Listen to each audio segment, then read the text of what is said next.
Hello friends, நம்ம இன்றைக்கி இதை பற்றி பார்க்க போகிறோம்னா இலக்கியா பரப்புற எபிசோடில் என்ன இன்ட்ரெஸ்டிங்கான சுவாரஸ்யமான விஷயம் நடக்க போகுதாங்க பார்க்க போகிறோம். வாங்க வீடியோக்குள்ளே போயிடலாம்.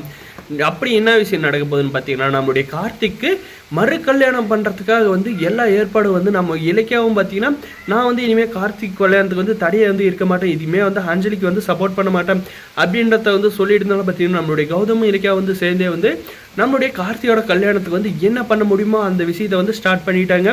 முதற்கட்டமாக பார்த்தீங்கன்னா, இந்த அஞ்சலி கையிலேருந்து முதல்ல கார்த்திக் விவாகரத்து வாங்கியே ஆகணும்னு பார்த்தீங்கன்னா, ஷர்மிளான்ற ஒரு அட்வொகேட்டை மீட் பண்ணுறாங்க. மேடம், இப்படி தான் அஞ்சலின்ற என் தம்பியை மோசடி பண்ணி நிறைய ஏமாத்திருக்கேன். எங்கள் கம்பெனியில் பல கோடி ரூபாய் ஆட்டையும் போட்டு இருக்கான்.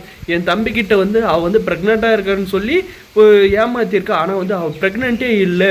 அதுபோக என்னுடைய மணியை பொய் கேஸ் போட்டு உள்ளே தள்ள பார்த்தா. அது இதெல்லாம் சேர்த்தி அவன் மேலே ஒரு கேஸை ஃபைல் பண்ணுங்க. அடுத்து கண்டிப்பாக என்னுடைய தம்பி கார்த்திக் அவகிட்ட டிவோர்ஸ் வேணும். அவள் விடுதலை பத்திரத்தில் நாங்கள் கையெழுத்து போன பேப்பரை உங்ககிட்ட கொடுத்துருக்கோம்.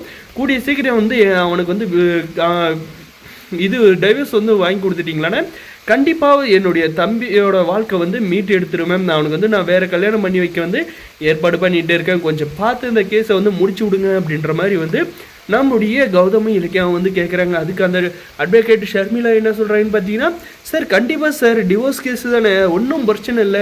நான் நாளைக்கே கோர்ட்டில் அப்பீல் பண்ணுறேன். கூடிய சீக்கிரமே அந்த அஞ்சலோட வீட்டுக்கு நோட்டீஸ் போகிற மாதிரி பண்ணுறேன் அப்படின்ற மாதிரி சொல்கிறாங்க. இந்த வீடியோ பிடிச்சிருந்தா லைக் பண்ணுங்கள், மறக்காது நம்ம சேனலை சப்ஸ்கிரைப் பண்ணுங்கள். நம்ம ஷர்மிளா சொன்ன மாதிரியே பார்த்தீங்கன்னா, அந்த வக்கீல் நோட்டீஸை கூடிய சீக்கிரம் அந்த அஞ்சலியோட வீட்டுக்கு அனுப்பி அந்த நோட்டீஸை அந்த அஞ்சலி பார்த்து அப்படி கண்ணீர் வடித்து கதறி அழுணும். இந்த என் வாழ்க்கை இப்படி ஆயிடுச்சு அப்படின்னு. அந்த நேரத்துலையும் பார்த்தீங்கன்னா, நம்ம இலக்கியாவால் தான் என் வாழ்க்கை போச்சு அப்படின்ற மாதிரி போலமே நம்ம இலக்கியாவை தான் அவங்க ஏதாவது சொல்ல வருவாங்க இந்த அஞ்சலி. ஆனால் பார்த்தீங்கன்னா, என்ன தான் இந்த அஞ்சலி அழுது புலம்பி கார்த்திகையில் கெஞ்சனால் கூட கார்த்தி ஏற்றுக்க மாட்டான். அதுக்கு முகம் பார்த்தீங்கன்னா, நம்மளோட இலக்கியாவை எந்த ஒரு ஆபத்தை நம்முடைய கௌதம் சார் நெருங்க விட மாட்டாங்க. இந்த அஞ்சலி பார்த்தீங்கன்னா கடைசியில் நடுத்தெருவில் நின்று பிச்சை எடுக்கிற நிலைமைக்கு கண்டிப்பாக போங்க. ஆல்ரெடி பார்த்தீங்கன்னா ஹோட்டல்லே போயிட்டு காசு இல்லாத தின்னு நல்லா மாட்டிக்கிட்டாங்க. இப்போ வரப்போகிற எபிசோடில் பார்த்தீங்கன்னா, கூடிய சீக்கிரம் இந்த அஞ்சலிக்கு விவாகரத்தை வாங்கி தர்றதை நம்முடைய கௌதம் சார் ஒரு குறிக்கோளை எடுத்திருக்காங்க. அதுபோக இந்த விவாகரத்து கேஸ் போயிட்டு இருக்கிறப்ப நம்முடைய கார்த்திக் வேறு பொண்ணை பார்த்து முடிவு பண்ணி வைக்கணும். இந்த கேஸ் முடிவில் கார்த்திக் சர்ப்ரைஸாக கார்த்தி, நீ இவனை அவ்வளோ டிவோர்ஸ் பண்ணிட்டல, இனிமேல் இவன் நினைப்பே உனக்கு இருக்கக்கூடாது. அதனால் அண்ணன் அம்மாலாம் சேர்ந்து ஒரு கல்யாணம் ஏற்பாடு பண்ணியிருக்கு, கண்டிப்பாக நீ இதுக்கு ஒத்துக்கணும் அப்படின்ற மாதிரி பேசுகிறாங்க. என்னென்ன சொல்கிறீங்க அப்படின்ற மாதிரி சொல்கிறாங்க.